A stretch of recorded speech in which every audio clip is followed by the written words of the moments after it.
Տիգրան Քյոսայան Նա մահացել է 2025 թվական սեպտեմբերի 25-ի լույս 26-ի գիշերը 59 տարեկանում Մոսկվայի հիվանդանոցի վերակենդանացման բաժանմունքում 9 ամիս կոմայի մեջ մնալուց հետո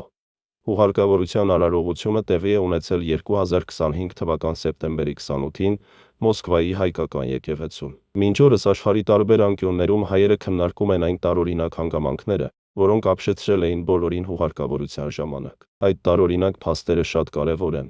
եւ մենք պետք է մանրակրկիտ ուսումնասիրենք դրանց նրբությունները։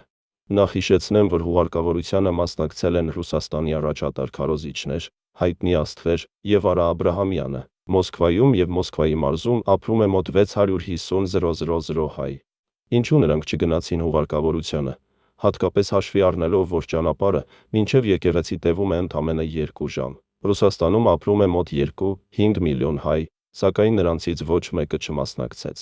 Հարգելի ընթերցողներ եւ դիտողներ, սա շատ կարևոր է ուսումնասիրել։ Ես բազմիցս խոսել եմ այս մասին,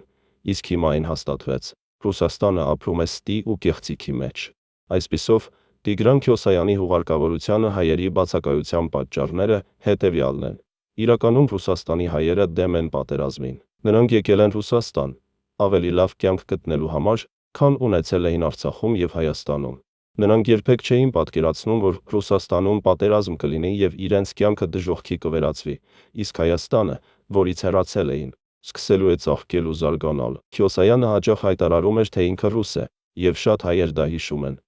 Ոչ ոք չի ցանկանում մասնակցել հուղարկավորության, որտեղ իրեն կցուցադրեն հեռուստատեսությամբ կամ կլուսանկարեն, իսկ հետո այդ կադրերի տակ կկարդան անեծքներ։ Ոչ ոք չի ցանկանում ծախսել 20 լիտր բենզին, երբ այդ գումարով կարելի է գնել 2 հավ եւ 5 կիլոգրամ կարտոֆիլ ու ընտանիքը կերակրել 4 օր։ Այսօր սարսափելի ժամանակներ են, եւ բոլորը մտածում են միայն իրենց մասին։ Ինչ գործ ունի սովորական հայը Քյոսայանի հետ, եթե վերջինս երբեք չի հետաքրքրվել այդ նույն հասարակ հայերով։ Շատերը հասկանում են, որ իրենք հասարակ մարդիկ են, իսկ Արա Աբրահամյանները եւ Քյոսայանները բոլորովին այլ աշխարհից են։ Սա հոգեբանական մերժում է։ Ինչու պետք է հիշել այս հետևությունները։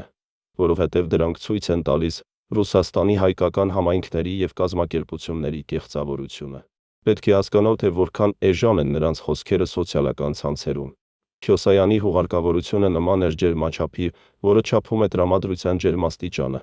եւ մենք այն չափեցինք։ Ռուսաստանի հայերը պետք է հասկանան մի պարզ բան. պատերազմը միշտ բերում է անեծքներ եւ ծանր հոգեբանական բեռ։ Պետք է ապրել Ռուսաստանում։ Ավելի լավ է ապրել աղքատ, բայց հանգիստ հոգով եւ մաքուր խղճով Հայաստանում։ Երբ ուկրաինացիները անիծում են Պուտինին, նրանք անիծում են նաեւ Ռուսաստանի բոլոր բնակիչներին։ Այսինքն, անեծքները հասցեագրվում են նաեւ ձեզ։